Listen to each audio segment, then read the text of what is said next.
Gravitation chapter जो चल रहा है क्लास 11th का, उसका अगला वीडियो होगा, सीरीज में लेकर चल रहे हैं ग्रेविटेशन चैप्टर का। तो आज का जो हमारा टॉपिक होगा वो होगा ग्रेविटेशनल फील्ड। ग्रेविटेशनल फील्ड है ना, गुरुत्वीय क्षेत्र इसको कहते हैं।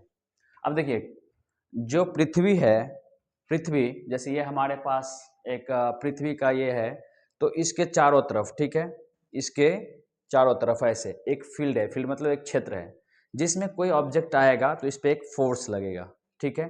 जैसे इस फील्ड से बाहर चले जाएंगे तो इस पर फोर्स नहीं लगेंगे, लेकिन इस फील्ड के अंदर आ जाएंगे तो इस पर क्या लगेंगे, एक फोर्स लगेंगे। जैसे कि इसमें हम दिख रहे हैं स्लाइड में, देखिए ये इस पे ध्यान पूर्वक, ये मान लेते हैं ये जितने भी एरिया है ये क्या है, ग्रेविटेशनल फील्ड की एरिया है। जैसे मान लीजिए ये वस्तु है, ये यहाँ तक ये पेन है, ये इधर रहता तो इस पर कोई फोर्स अब नहीं लगता या कोई फोर्स एक्सपीरियंस नहीं होता, टेस्ट चार्ज इसको मान सकते हैं हम लोग। लेकिन जैसे ही इस पेन को उठाकर इस फील्ड में लाएंगे तो एक फोर्स एक्सपीरियंस होगा इस पे। इसी को कहते हैं इस फील्ड के अंदर कहीं पे भी, इधर इधर कहीं पे भी एक वैसा क्षेत्र जहां पर एक वस्तु को क्या लगे, फोर्स एक्सपीरियंस हो, और वो कैसा फोर्स होगा, अट्रैक्शन फोर्स होगा। तब हम मानेंगे कि वो जो फील्ड है वो कौन सा फील्ड है, ग्रेविटेशनल फील्ड, ठीक है। इसको ऐसे भी लिख सकते हैं हम लोग, पढ़ सकते हैं द स्पेस, वैसा जगह या स्पेस जहां सराउंडिंग, उसके चारों तरफ मटेरियल बॉडी, कोई भी मटेरियल बॉडी हो, ये हो ब्रह्मांड का कोई भी ऑब्जेक्ट हो, body in which gravitational force of the attraction can be experience, इस बॉडी पर एक ग्रेविटेशनल फोर्स एक्सपीरियंस होगा, it can be said that this is called gravitational field. ऐसा देखो, ऐसे हम लोग पृथ्वी पर जितने भी ऑब्जेक्ट है, पृथ्वी पर जितने भी ऑब्जेक्ट रह रहा है वो सारे के सारे ग्रेविटेशनल फील्ड में रह रहा है, और उसी पे एक फोर्स अप्लाई होता है, ग्रेविटेशनल फोर्स, उसको हम लोग पढ़ लिए हैं। आज का जो टॉपिक था, छोटा सा टॉपिक था ग्रेविटेशनल फील्ड, ये बहुत बड़ा चीज नहीं है। देखिए जैसे कि आप गांव में पूरे घूम रहे हैं, तो आपका गांव पूरे न क्षेत्र हुआ, आपका जो आंगन होगा, जैसे ही आप अपने आंगन में आएंगे तो आपका ही चलेगा उसमें। तो सिंपल बात है, ऐसे ही लॉजिक अगर सोचे तो ये तो बहुत ब्रह्मांड बहुत बड़ा है, वहां सभी जगह थोड़ी ना ग्रेविटेशनल फील्ड होगा। लेकिन जैसे ही उसके कुछ क्षेत्र में आप प्रवेश करेंगे तो आप पर एक फोर्स एक्सपीरियंस होगा, और इस फोर्स को नहीं कह सकते हैं, जैसे उस क्षेत्र में फोर्स एक्सपीरियंस होगा हम मान सकते हैं कि वो कैसा क्षेत्र होगा, ग्रेविटेशनल फील्ड वाले क्षेत्र होंगे, ठीक है। सिंपल चीज है। लेकिन अब आते हैं दूसरा टॉपिक, इसी पे आधारित है।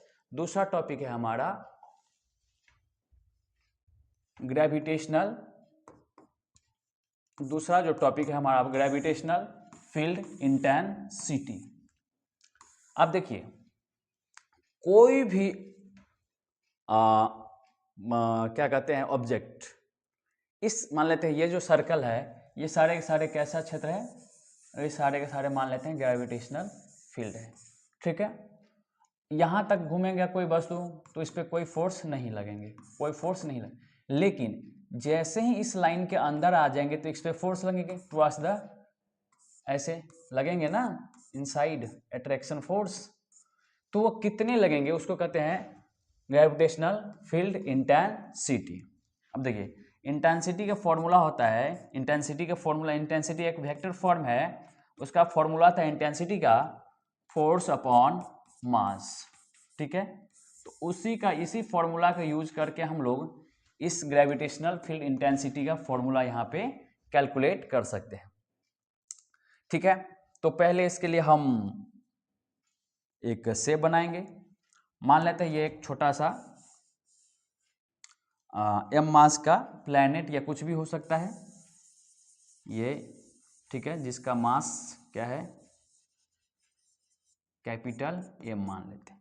इसके कुछ दूरी पर एक हम क्या रख सकते हैं, टेस्ट चार्ज को रख सकते हैं, सॉरी टेस्ट चार्ज बोलते हैं, टेस्ट मास को रख सकते हैं। इसका एम मास है और ये रेडियस आर, और इस पे जो फोर्स लगेगा वो इधर ही लगेंगे, क्योंकि लिखे भी हैं इधर, as the gravitational force experience by a unit mass unit mass, जिसका यूनिट मास किसको कहते हैं, तो ध्यान देंगे, जिस यूनिट मास कहते हैं 1 kg द्रव्यमान का कोई ऑब्जेक्ट है तो वो यूनिट मास कहलाएंगे, ठीक है। तो unit mass place at any point in the gravitational field, यानी कि ग्रेविटेशनल फील्ड के अंदर में कोई भी यूनिट मास होगा तो इस पर एक फोर्स एक्सपीरियंस होगा, और वो कितना होगा उसी को कहते हैं हम लोग ग्रेविटेशनल, सॉरी हाँ ठीक है, ग्रेविटेशनल फील्ड इंटेंसिटी। इंटेंसिटी का फॉर्मूला होता है आई बराबर एफ फोर्स बटा में मास, तो यहाँ पे भी हम उसका यूज कर सकते हैं। तो आई बराबर में क्या होगा, फोर्स। फोर्स के लिए हम लोग कौन सा फोर्स लगेंगे, यहाँ पे ग्रेविटेशनल फोर्स लगेगा ना।